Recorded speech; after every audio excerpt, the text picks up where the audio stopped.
This is The Baseline, discussing the hot button topics of the NBA. Welcome, everybody. You're tuned to The Baseline. Cali, Warren Shaw discussing the hot button topics of the NBA. It's coming down the wire, baby.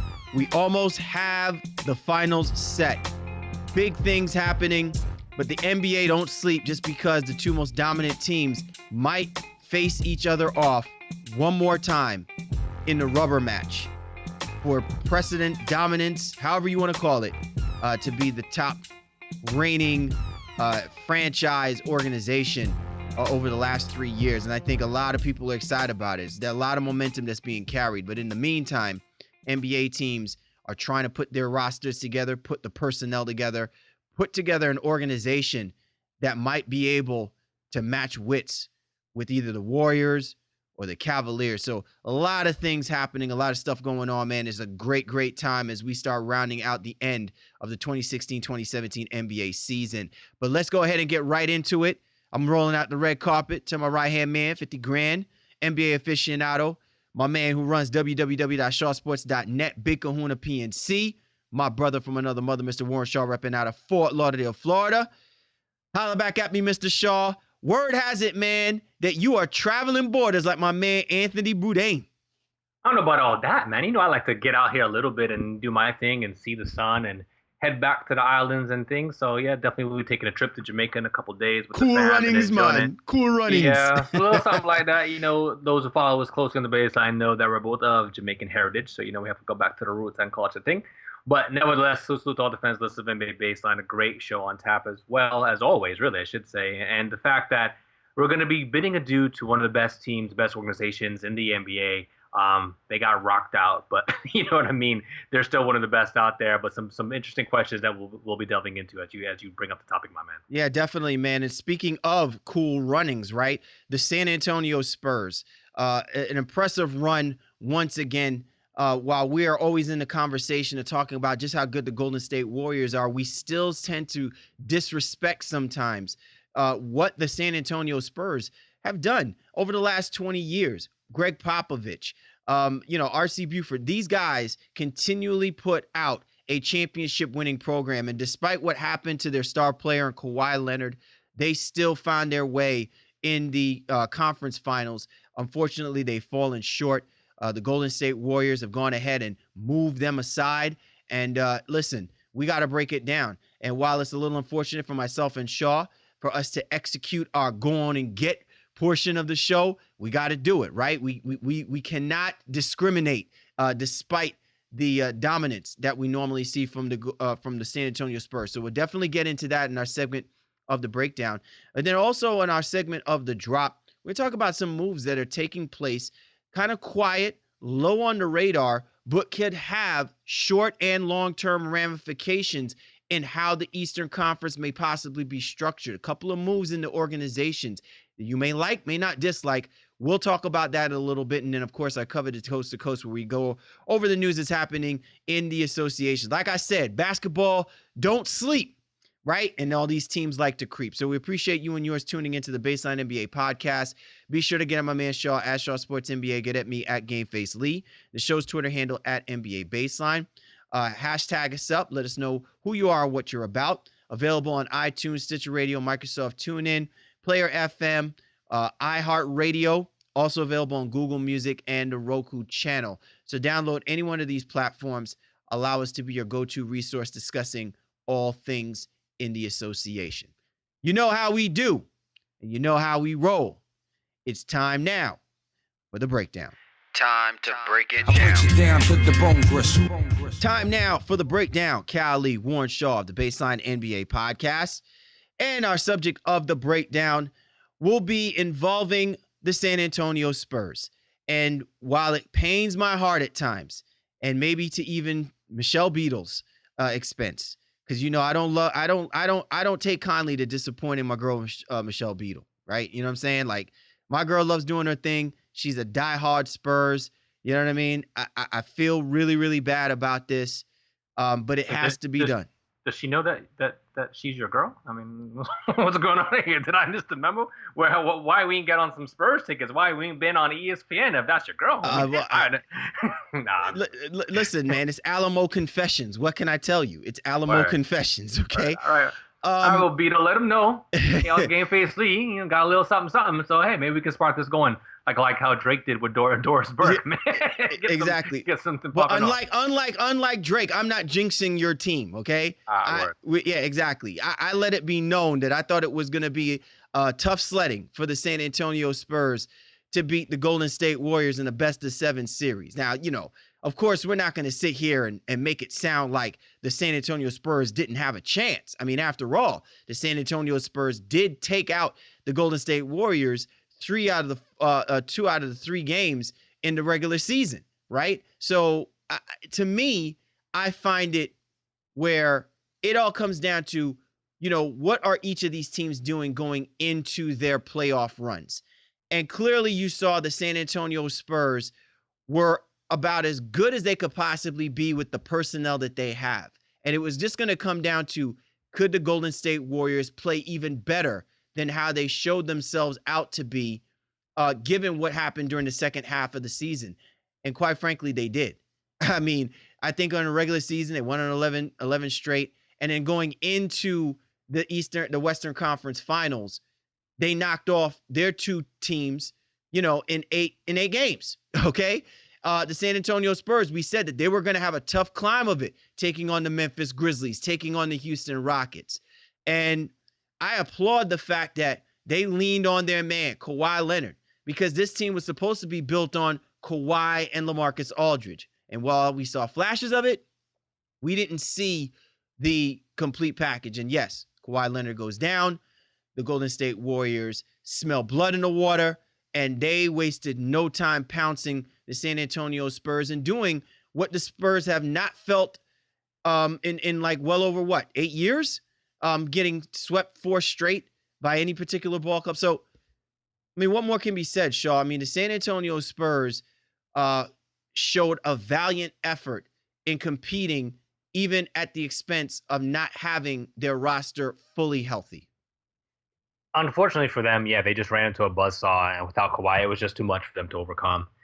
You have to credit Pop for getting his team ready, as always, to get them to fight and ready to try to go out there and compete. And they had some moments in Game 3 where, I was like, all right, it looked like they might have been able to do a little something, but it's just again, it was just too much KD, too much Curry, Draymond Green, and all those guys, those peripheral pieces that continue to just play well. Even these guys like Ian Clark going out there and balling, JaVale McGee in Game 3 as well too. The Spurs just didn't have enough answers. It didn't have enough offense, and I think a lot of the blame is obviously being put on Kawhi's injury. And going back to Zaza. I think too much of the blame is being put on Kawhi's injury. So, but I think there is more of a concern about the lack of offense that they got and the confidence that just wasn't shown by LaMarcus Aldridge. And I'm not gonna get on the case and beat that drum. I think that drum has been beaten to death on Twitter and things of that nature. But it does beg the question, kind of what LaMarcus Aldridge's future is with the San Antonio Spurs as they try to move forward now and figure out a way how they know they are an elite team to get to the conference finals, but can they get past Golden State? And that's the measuring stick. But Shaw, I want you to beat that drum a little bit. I want you to beat that drum, because here's my problem with why when people throw out there this connotation or this notion that the San Antonio Spurs just completely didn't have a chance. I'm not saying that the San Antonio Spurs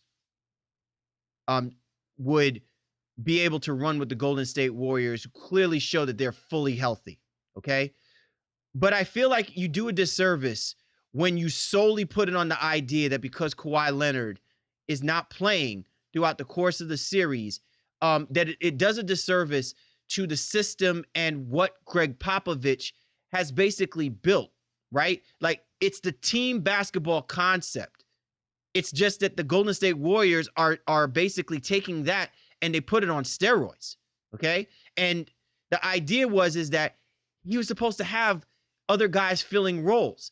I don't know how much of an impact Tony Parker really would have had in this series, right? I mean, clearly you can see he's lost a step. You mean to tell me that he's going to be able to run with Steph Curry, with Ian Clark, with Patrick McCaw through the course of a 48-minute game?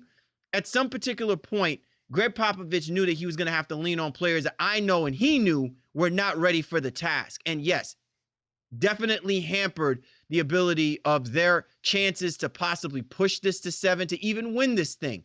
But you'd be hard pressed to tell me that even he'll even succumb to the idea without Kawhi Leonard, this basketball team is doomed. I think what he was expecting is the guys that were leaning too much on Kawhi Leonard realized now that they needed to step up. And, unfortunately, some of these guys that just simply didn't do it, whether it's by age or simply they just don't have it in them to do it. Well, right. And I think when you have to plug Jonathan Simmons and have him play a plus role, he was supposed to be an X factor, not the factor. Right. That was their Andre Iguodala. That was their Iguodala, basically. If everything was set up the way it should have been, Jonathan Simmons was their energizer, was the guy that you can run out there and play and defend multiple positions. He shouldn't have been expected to get out on that basketball court and score you 20 plus points, through the course of a conference finals game. You know what I'm saying? So guys are clearly taken out of certain roles. But that still doesn't mean that guys don't go out there and do what it is that they need to do, because they fought, right? They played. But I think people just completely go overboard on the social media outlets, just saying, oh, the Warriors got off lucky because, they just didn't have Kawhi Leonard. I mean, to me, again, it just does a disservice to the coaching of Greg Popovich, and it does a disservice to the players themselves, because that team was not built for only being Kawhi Leonard to take them to the promised land. It's just that this was Kawhi's time because he's playing like someone that felt like he needed to be the one to take him to the promised land. Well, I think in some ways Kawhi's case for MVP was probably strengthened, even though the votes are already in, to go and say, okay, look around this roster now. Again, they played the best team in the NBA by all accounts. And they got worked out. And that's, hey, versus other teams, maybe they would have had a better chance and they could have survived more. But you really started to see where that offense struggled. They weren't able to create, especially without Tony Parker out there as well. In addition to that, then David Lee, I think he missed the final 2 games of the series as well, too. The last game of the series, it was just too much for them to overcome. But going back to LaMarcus, one of the things that it makes you kind of sad to see, during this series alone versus the Golden State Warriors, 15.5 points, 5.8 rebounds. Inexcusable. Jonathan Simmons, 15.3 points. You know what I mean? 2.8 rebounds. Do you know what this reminds me of, though, Shaw? Do you know what this reminds me of? This reminds me of the old LaMarcus Aldridge as a Chicago Bull. Okay?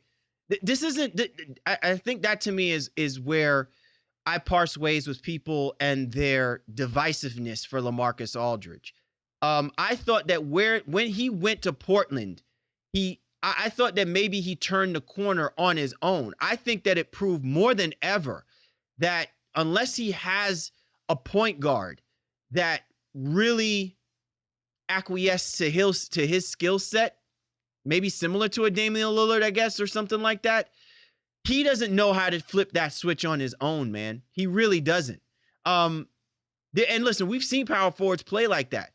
We've seen power forwards where we say, man, you put him on another team. I believe that dude is going to go off. And then they go to that other team and they just can't quite figure it out on their own when they need to take the onus, because that ball didn't have to be shared exclusively through Tony Parker. Tony Parker wasn't that type of point guard.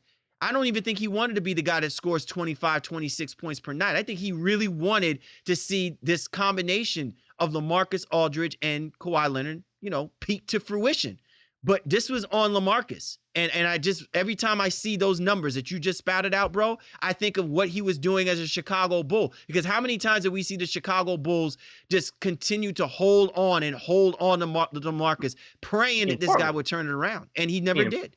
Well, I'm sure you mean the Blazers there, what the case would be. Because, ever since his rookie season, he's never played as bad as he did this year. And maybe you just say, okay, he's on the slide, in terms of his regression and everything of that nature too. But even his playoff totals in the years that he's been in the playoffs, never had less than 19 points per game. This playoff overall was 16.5 points per game. But more so for me, I think it was even just the shooting and just the tentativeness that he had in this series against the Golden State Warriors. Again, he only shot, what was it, like 41% from the floor in this series. But he got up there and he said that, though, right? He got up on the podium, right? And he sat there and he said, I realized that I need to be aggressive. I need to take those shots. I needed to be the one to do this. Let's remember now, he said this after Kawhi Leonard initially twisted his ankle, right? So this revelation about Kawhi Leonard, taking the fall in game 1 of the Western Conference Finals and the expectations about LaMarcus Aldridge was predicated on the fact that LaMarcus did this once before when Kawhi initially got injured. And just the simple fact that, to me, once you say it out loud for the media to have to look at you and question you about it, that's on you. Yeah. You know what I'm saying? It would have been one thing if it's just a mystery. There is no longer a mystery because you showed that you had the propensity to be more aggressive, to take shots with or without the double team. You know what I'm saying? And just the fact that he just does not do that willingly, I'm sure just aggravates the crap out of Greg Popovich. Yeah, I mean, and he's never been a volume shooter. So, I mean, I understand that, but I think there's just a certain role that you kind of have to matriculate to, especially given your team's situation now. And he averaged 15 shots a game, a little over 15 shots a game in the four games against Golden State. But again, and he shot poorly. And it was just, again, he wasn't aggressive. He wasn't strong in the post. Wasn't consistent on a regular basis with his touches and things of that nature, and that's unfortunate for him. So I mean, again, we'll obviously delve into a little bit deeper, but his contract, he has a player option next year, and I don't know what San Antonio wants to do with this at this current state, because as you look at the overall landscape of this roster and what we've already talked about earlier in the season, when the Raptors got eliminated, well, Kyle Lowry, maybe he would consider coming to San Antonio. Now we're hearing names like Chris Paul and things of that nature, because now I think they have warmed to the idea that, hey, we have a 35-year-old point guard in Tony Parker who is coming off, like the quadricep surgery. We don't think he's going to be that right. They will be very happy that, in essence, to give him his $15 million and make him a backup. And then I think develop DeJounte Murray in addition to all that too. But then it really does come to question, if you can get one of those guys there, then is that fine? Do you just bring in an elite level point guard, all-star type point guard, and say, fine, LaMarcus, now we have somebody who can really get you the ball on a regular basis, can run pick and roll with you on a regular basis in addition to Kawhi, and make it work? Or do you see if you move on from that and see if somebody else will be a taker on LaMarcus's contract at 31 years old? You're tuned to The Baseline. Kyle Lee, Warren Shaw, discussing the hot button topics of the NBA. Our subject of the breakdown, San Antonio Spurs, unfortunately getting knocked out by the Golden State Warriors in the Western Conference Finals. And what's their future going to behold? Look, here's the thing, Shaw. With that kind of strategy, how dangerous is that when we're talking about the San Antonio Spurs? Everything that we've seen from the San Antonio Spurs has been very calculated. They are one of the few organizations that, timing-wise, they don't seem to stay too old too long, and they don't seem to have too many young players that doesn't allow their ability to maintain a high level of success that we've seen in this 20-year run for the San Antonio Spurs. So to your point, while it sounds all so tempting, and I'm not saying that Chris Paul is on the back end of his career, I will say that Chris Paul's ability to play the way that he plays can certainly make you wonder, how much of a window do you truly have with him? And does it fit with this overall strategy for the San Antonio Spurs? Because listen, we saw DeJounte Murray. I'm a little surprised again, and maybe I hold the feet to the fire to Greg Popovich a little bit about his loyalty of playing his veteran guys maybe too much, that it compromises seeing what the younger players can and should be doing for him. But do you make this particular move because of what you have signed on for, keeping LaMarcus Aldridge and having Kawhi Leonard? Or are you doing this because you really believe that some of the players are where Popovich believes they need to be and are going to be for the next few years, and in order to put themselves back in this level, they're going to need to plug in, say, a Chris Paul type player or another, high-end free agent type of player to fill that void? Yeah, I mean, we don't know their overall, I guess, position right now, especially when it comes to LaMarcus and how they want to move forward. I'm just saying, as not necessarily as a stopgap, but as a way to definitely continue to be as competitive as they have been in previous seasons, and then to potentially maybe give Golden State all the help that they're looking for within their system, within their structure and team building, yeah, maybe it does take an elite level point guard of some nature per se, because then where else are you going to fill in? You know what I mean? Powell's coming back, so I don't know how you're going to move that. Like he's opting in. He said that as much today. He's opting in to 16.1 million because he's not going to get that on the open market. But now, okay, you're going to have him as a $16.1 million. Is he a backup center now, or is he going to continue to start? And that his role oscillated throughout the entire season. Then you're also in the position of having 35-year-old, I guess he'll be 36-year-old Tony Parker, as we already alluded to, making his $15.4 million next year. So that's $31 million in contracts of guys who could potentially be backups. Where do you continue to build? Obviously, we still don't know what Mano's going to do, and if he comes back, does he sign for a mid-level exception, a minimum deal of some sort to kind of help them out? But there's some questions with the San Antonio Spurs team that aren't very easily answered, especially when it comes to the free agency and whether or not they want to keep some of these players. There's one thing that we have seen, though, from Greg Popovich. Greg Popovich has always seemed to build the kind of relationship that allows players to quote unquote do the right thing. They have a Spike Lee moment whenever it comes to Greg Popovich. We've seen this with Tim Duncan taking lesser money to put together the right roster for them to continue to make another playoff run, right? I tend to think that guys like Paul Gasol, I tend to think like guys like Tony Parker, for the greater good of the organization, will look at this, will revisit this, and this is not just about getting theirs, you know?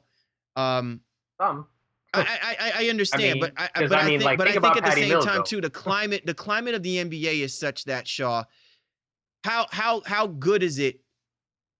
What good is it when you do something like this when we're only saying that it's about the money for some of these players? I'd like to think, the only person I feel like I would wonder would go through that phase or scenario or situation, and I hate to say this like I'm, Debbie Downer on LaMarcus Aldridge, is probably him.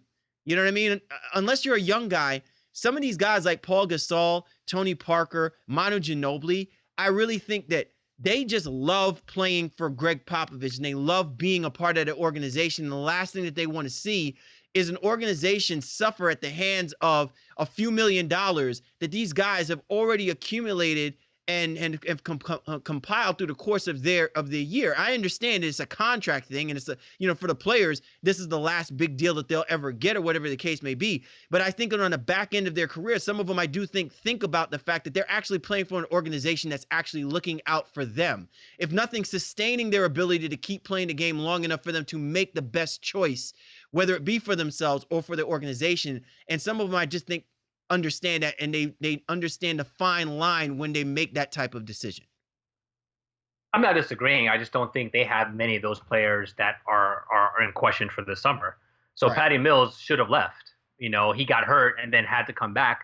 And he's making $3.5 million. He's 28 years old. You don't think he's going to be like, hey man, it's time to ante up? Because this could be legitimately his last big deal. And let's say that he's old. But an argument could be made, though, Shaw, that Patty Mills for the San Antonio Spurs, at the very best that he would ever be, is a backup point guard. I don't know if whether or not he believed that Greg Popovich ever believed that he was going to be the starting point guard. And to that point, I say they draft DeJounte Murray, or else Patty Mills should have been already absorbing a boatload of minutes from Tony Parker. I think clearly he even sees the writing on the wall. Remember, Corey Joseph was put in that same situation. They had a trifecta thing going on there before we talked about the Isaiah Thomases, Marcus Smarts, and Avery Bradley. San Antonio Spurs had that when they had Corey Joseph. Corey Joseph recognized what needs to happen, and he wound up going to Toronto, and he's basically doing the same thing that he was doing with the San Antonio Spurs. He's just getting paid more money to do it. So I could completely understand Patty Mills' point. What I don't get, though, is that the idea is that the Spurs are going to be hampered by that mindset, because I think that Greg Popovich seems to have more of a pulse on this team that he can say, you know what, if Patty goes, he goes. Do I think that I should throw out a ton of money for someone that I knew I wasn't going to play as a starting point guard? I mean, that would be crazy. And I think part of that is what you saw by playing DeJounte Murray through a number of situations and scenarios through the course of this Western Conference Finals, as short-lived as it was. Well, that's what I'm saying. He has no incentive to stay because, as we've alluded to, the writing is on the wall. Parker's coming back injured or hampered or whatever. If they do look to get a point guard, then that squeezes Mills out anyway, because then they still want to develop DeJounte some way or form, some way or another, and they still have, like I said, they still have Parker. So Mills would be, in essence, a fourth point guard or swing guard, if you will. You say he can play some two at times, even though he's undersized. It makes no sense for him to stay, especially with his contract situation and him being 28 years old. So I think there's no loyalty to San Antonio when it comes to that, especially if they do end up making a move in free agency for some sort of point guard. David Lee, maybe he's a guy who's like, hey, you know what, I'll just come back and take my player option at 1.6 because he believes in the culture and he may want to be there, the case may be. But even a guy like Dwayne Dedmon, Jonathan Simmons, Dedmon has a player option. Simmons is a complete free agent. Again, Simmons could say, well, yeah, you gave me my shot, but he's not 22, he's 27. So, I mean, I think he's going to be looking to say, hey, I made a nice name for myself. Maybe I can go out there and get, I don't know, Al-Farouq Aminu money. You know what I mean? Like, I think that's what the mindset of some of these guys are. So I don't know that the Spurs team is going to be coming back in the same form or fashion, and maybe they shouldn't. And maybe they can't. I agree with you there. No, definitely. I do think that with some of the players that their future is up in the air, I think that there's going to be a shakeup on the roster. What's funny is that, normally when we talk about shakeups on the roster, it could be like ever changing. I just don't know how drastic these shakeups are going to be. Like, it'll absolutely compromise the San Antonio Spurs and their ability to continue this trend that they've been on. But I will say, though, that it will make us look at whether or not this basketball team can maintain the level of competitiveness that they've sustained for the years that they've played. It's funny because when we shift the focus or the thought process about this, Shaw, it really goes right back to the foundation players. It goes back to, who are you basically putting in to play for Tony Parker? This basketball team cannot move without a quality point guard that is really attached to the hip or the mind of Greg Popovich. Who are you playing at that 4-5 position? Is it going to still be LaMarcus Aldridge? Will LaMarcus Aldridge, figure out and channel his Duncan, man? Like, I mean, seriously, like, the man needs to sit down and have a seance with Tim Duncan. He needs to have a Long Island medium, and somebody needs to insert the mind and the soul of Tim Duncan in LaMarcus Aldridge's body come this upcoming season, because that's the only way that you're going to tell me that it justifies the money that he's receiving. San Antonio Spurs fans are throwing out at the expense of supporting a guy who really should evolve into being one of the top forwards in the game. And then Kawhi Leonard, we've kept saying, will Popovich unleash the Kawhi? You know what I'm saying? We want to see the Killawa. You know what I mean? That's what we want to see in him. And now we're beginning to see that. The problem is you use him up too much with nothing around him, and then you have the situation that you see with around 26, 27 other teams in the NBA that still don't have the right parts or pieces to compete at a high level to put themselves even in a conference finals, let alone in the NBA finals. Well, certain thing about the Spurs is that they don't have a ton of weaknesses that you can see with the naked eye because they're so well coached and they're so well disciplined, right? So it comes down to, how do you impress or how do you improve this team? And at the end of the day, I think you just kind of bend to their system. Patty Mills, Jonathan Simmons, those guys walk. All right, well, we'll find another one. You know what I mean? And they're good at that. They're good at just figuring guys. I don't know how good this Davis Bertans guy is, but maybe he can really play. And now he's a guy who's going to get plus minutes moving forward.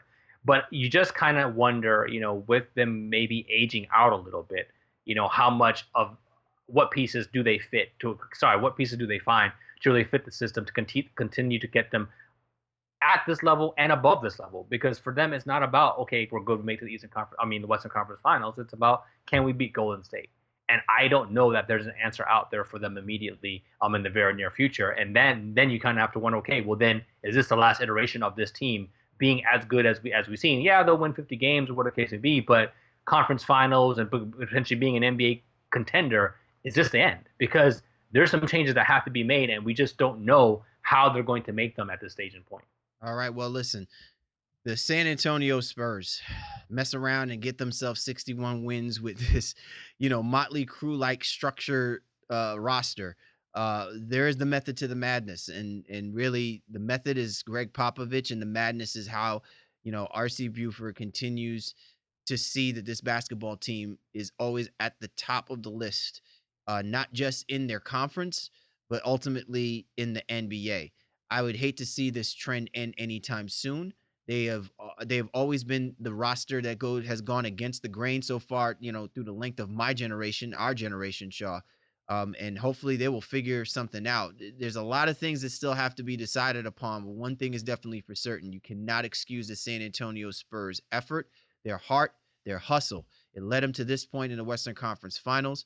But unfortunately, and maybe rightfully so in some respects, we're going to have to hitch that wagon for these dudes at this moment in time and tell them, go on and get for the remainder of the 2016-2017 NBA season. Shout outs to the San Antonio Spurs. Unfortunate that they got swept by the Warriors, but nonetheless, an impressive season by the Spurs. You're tuned to The Baseline. Cali, Warren Shaw discussing the hot button topics of the NBA. And this was The Breakdown. Time now for The Drop. Cali, Warren Shaw, The Baseline NBA podcast. Segment of The Drop, moves being made. And it's not by any of the teams that are currently playing in the playoffs. Well, maybe one. And it's an interesting move because we've had this person on our show before, right, Shaw? Former general manager of the Milwaukee Bucks, John Hammond. Great individual, really insightful, helped put the Milwaukee Bucks in a position where just this past season, they found themselves in the playoffs again. 2 out of the last 3 years, the Milwaukee Bucks have been a playoff basketball team. The reports now are that John Hammond has agreed to be the general manager now for the Orlando Magic. Oh, and while we're talking about the Orlando Magic felt that we needed to beef up that organization. So they go ahead and they hire themselves, another name who's been thrown out there, great executive, Jeff Weltman, has now been listed as the president of basketball operations for the Orlando Magic. So, while we always talk about how trade Shaw seem to affect teams more so, I think the addition and subtraction of GMs, president of basketball operations, moving to other organizations, I think that equally has as much impact on teams moving forward and how their rosters are going to be structured and how competitive they're going to be in the years to come.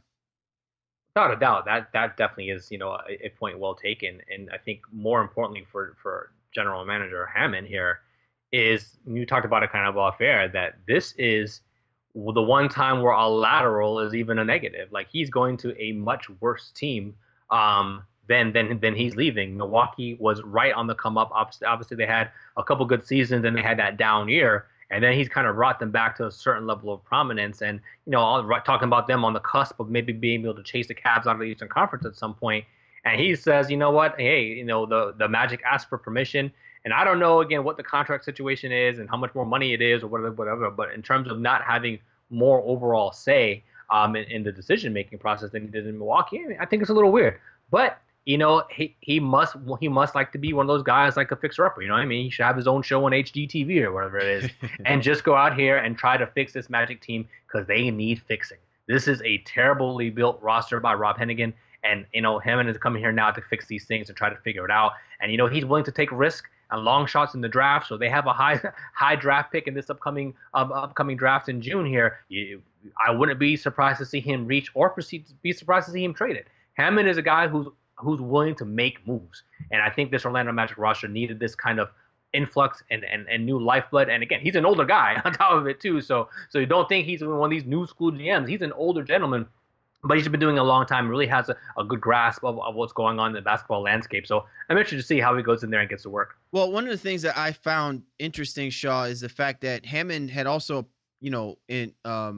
interviewed for the position of president of basketball operations. And it just so happens that Weltman gets this job, and Weltman and Hammond have had a working relationship. They have basically been a part of the Milwaukee front office. So maybe there clearly was a writing on the wall for Hammond. He only had one more season left on his contract. Contract extension talks stalled. Maybe the owner just wanted to move in a different direction. I'd hate to think that part of the indictment on Hammond was the move getting Greg Monroe and such, and maybe the idea here is that they have their roster of the future, and now it's a matter of building on figuring out a way to attract the quality free agents to come play for Milwaukee, What I will say, though, is that if you are the Orlando Magic, you are gratuitous in receiving 2 front office people that really have helped the Milwaukee Bucks establish a name for themselves once again. And this has got to be what people in Orlando fans moving forward are clamoring for. I think sometimes we get too caught up with this whole phenomenon that the NBA is just about the NBA players.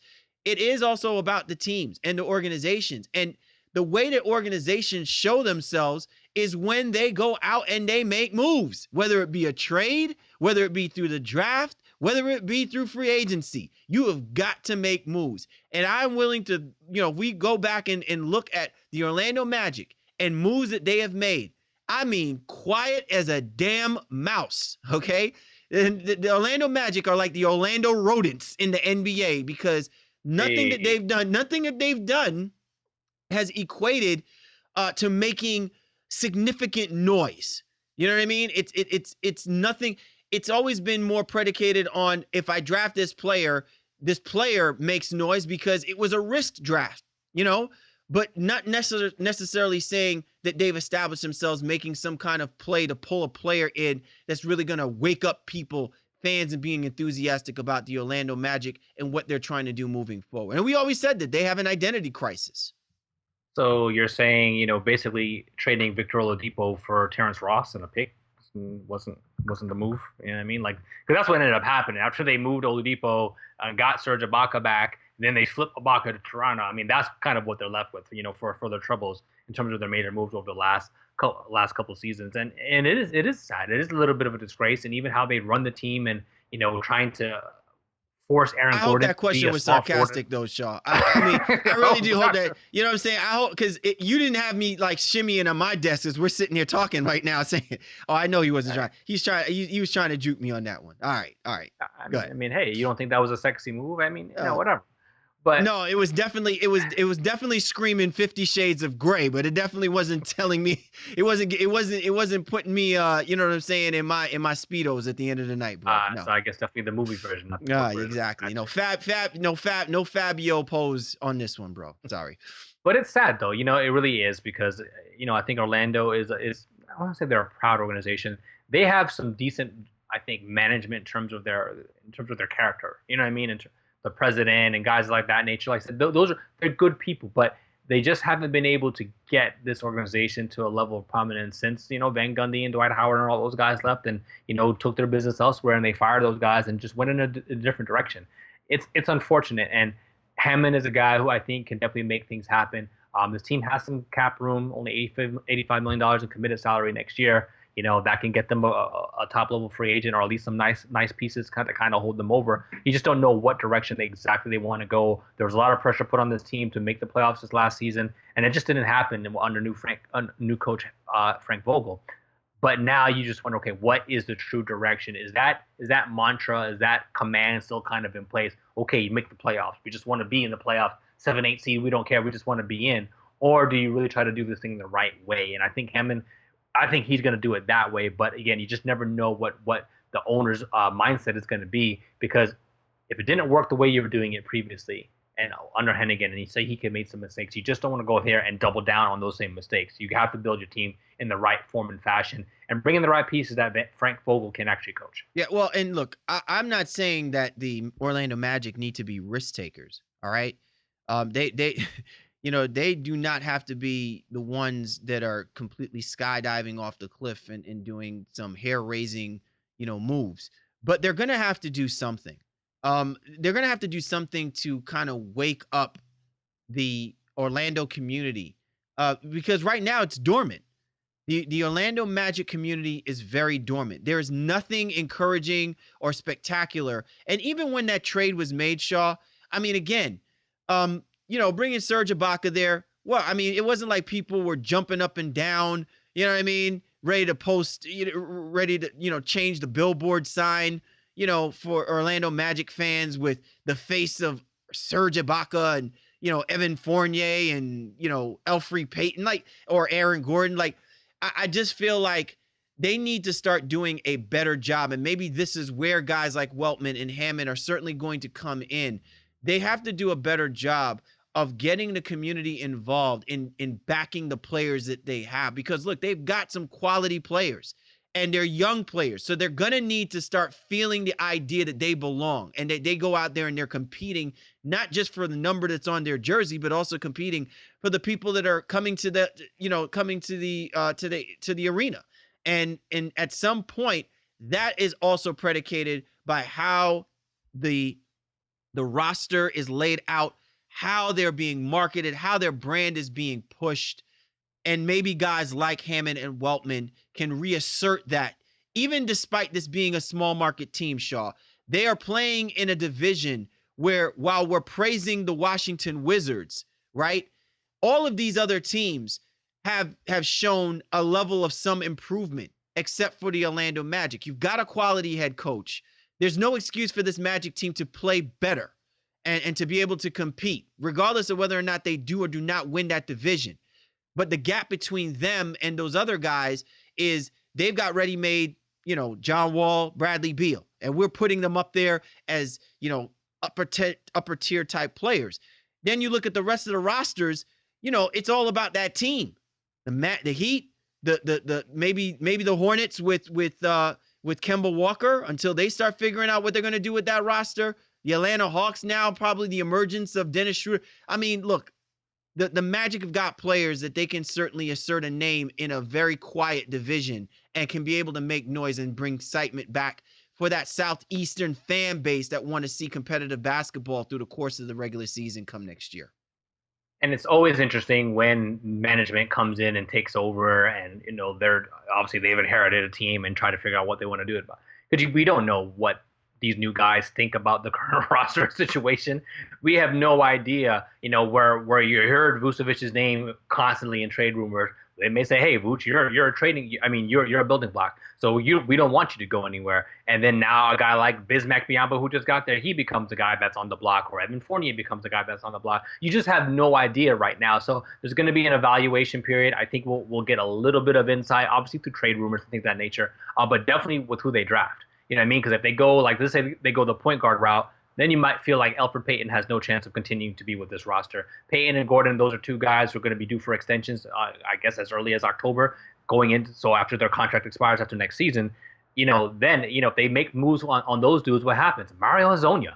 And how do they feel about that guy? Is that somebody that's going to try to offshoot? That's your boy. He is. I mean, I still think. He's 22, so I still think there's a chance. And if you'd ask me who I'd rather have, Hezonja or Terrence Ross, well, I'm going to take the 22-year-old Hezonja over the 26-year-old Terrence Ross, who I think I know who he is and what he's about. So a lot to be decided with Orlando at this point.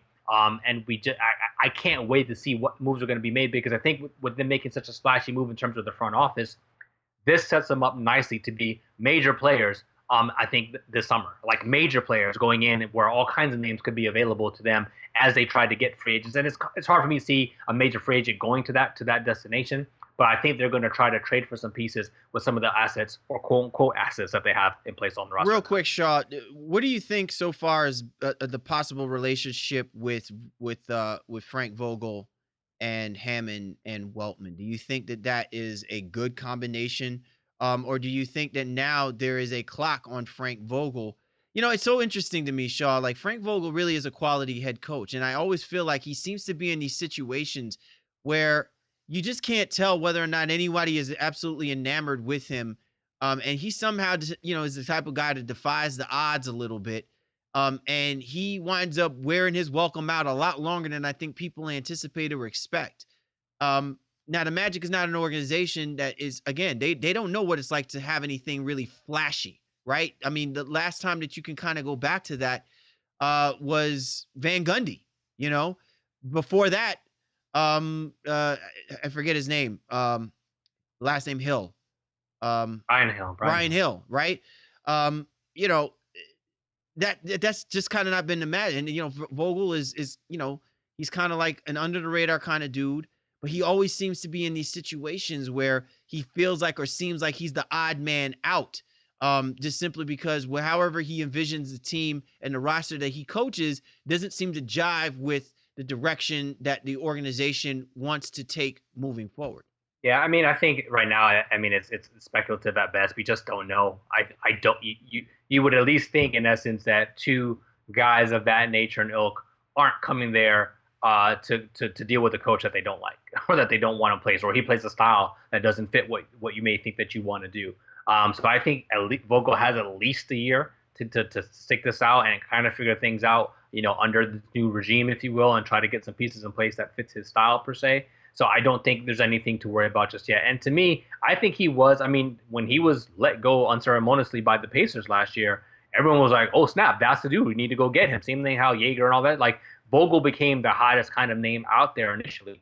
I think he is universally recognized. But now you go to Orlando and you kind of go into this kind of like obscurity because this roster and the team is so poorly built. So can he get the pieces that he can coach up and really get them kind of to be get back on the map, if you will? And I think you'll start to hear his name back in the circles of coaches that are very more well respected. All right, well, there you have it.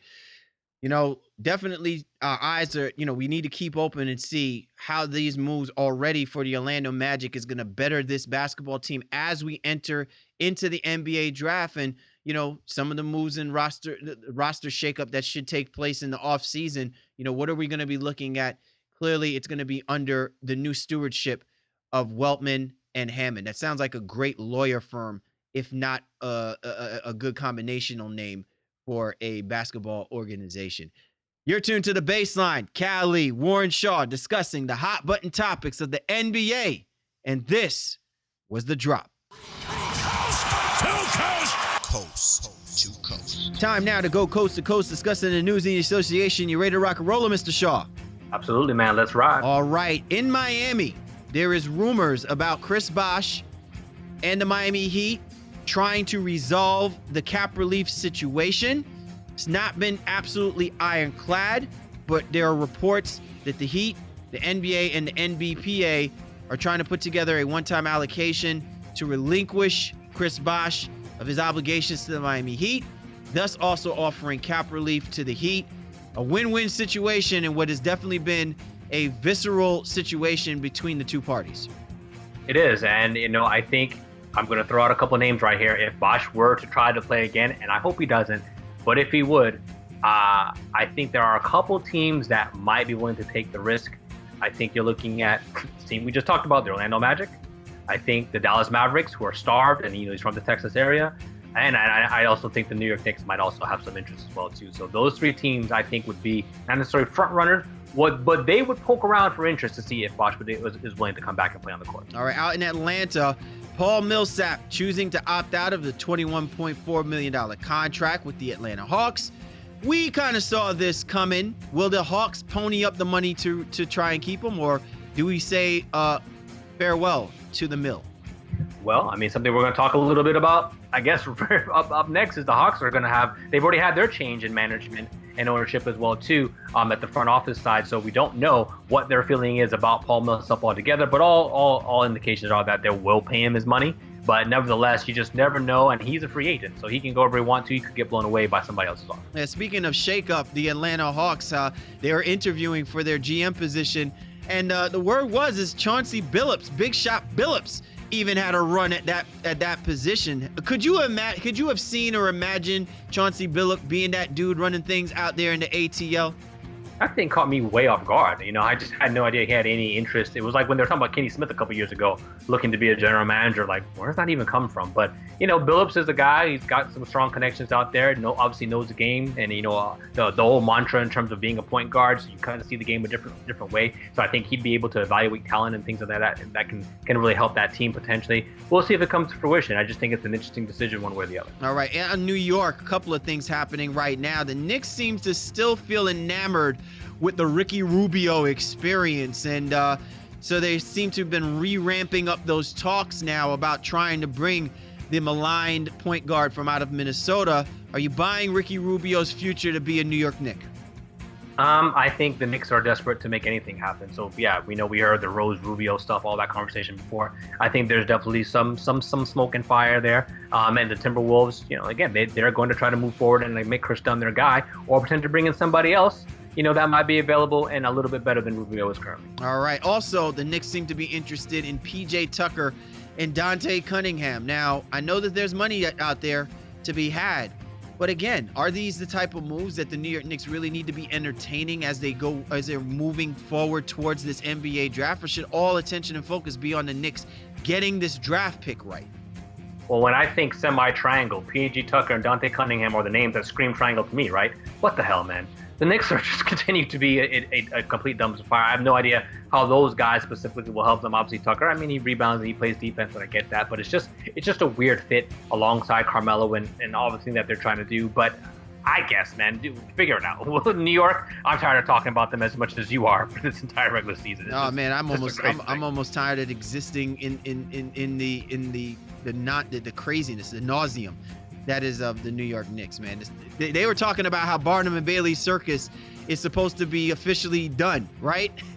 Yet there's the greatest circus on earth is still the New York Knicks. Go figure. Phil Jackson for keeping it alive. Yeah, you know what I'm saying? Big up to PJ for that one. Steve Kerr, his situation is that he's still uncertain whether or not he'll be able to coach the NBA Finals. Where are we seeing this with the Warriors, Shaw? When we talk about with Steve Kerr in the Finals, I mean, do you think that the Warriors will be fine without him? Yep.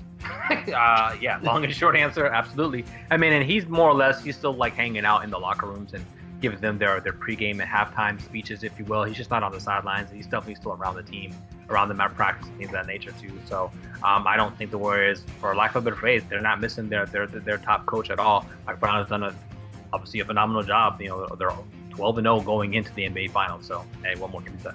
All right, and finally, Shaw, Mike Brown. Has Mike Brown evolved now in the coaching emblem? Has he come into his own? Something that we've knocked him for, because there's been a story about he is now encouraging the Warriors, Steve Kerr, prior to his being off the sidelines, to play more mismatched basketball. What? Mike Brown? Mismatched basketball? Like, this is a conceptual idea of coaching? Really? Are we talking about Mike Brown? Give me Kevin Durant, Stephen Curry, Klay Thompson, Draymond Green, and I'll play all kinds of mismatched basketball all day. So I'm not giving him any type of props in this situation. Mike Brown is obviously a good guy, and he's been a great supplemental guy, I think, in his role in Golden State as well too. But this Warriors team is like it's going to be kind of like the pop coaching tree, if you will. It's like, all right, you coach in Golden State, now you go land a job like Luke Walton did. Now I think Alvin Gentry landed a job. So I think maybe this is a thing now where Mike Brown, maybe this is his resurgence, especially if they win the championship kind of under his watch with Steve Kerr kind of in the background. Then I think that puts him in opportunity to get another head coaching job somewhere else. But again, look at the talent that he has on this team. So I think it's the process that's in place here, not necessarily the man behind it. All right, well, there you have it. The news wrapped up, nicely folded and neatly tucked back into its stowaway. My man Warren Shaw and I discussing the hot button topics happening in the association. Excellent show, as always, Mr. Shaw, especially as you are going on your mini vacay. It's a good way. It's a good send off. You know what I'm saying? To keep our listeners, clamoring for more from this duo that you have before you on a regular basis, giving you the goods, discussing the NBA. Absolutely, man. I hope everybody did enjoy the show. We look forward to your feedback. Spirited conversation on the San Antonio Spurs. We'd love to see what you guys think out there in terms of what should the Spurs do, who should they go after realistically, and bring to this team to kind of keep them at the front of the Western Conference race, chasing the Golden State Warriors, if you will. But yes, man, I'm definitely going to enjoy my vacation. I'll be on the island, in the waters in Jamaica, but I'll still have my phone checking in on whatever NBA action, if there is any to be had while I'm gone. Next thing up will be obviously whoever gets booted from the Eastern Conference Finals, and then our massive NBA Finals preview. It'll all come down to that next week. Can't wait for that time to be upon us. But in the meantime, man, thanks so much for tuning in, everybody. All right, for the baseline, Callie, Warren Shaw, we appreciate you guys. You know we do, each and every single one of you, and we'll catch up with you next time.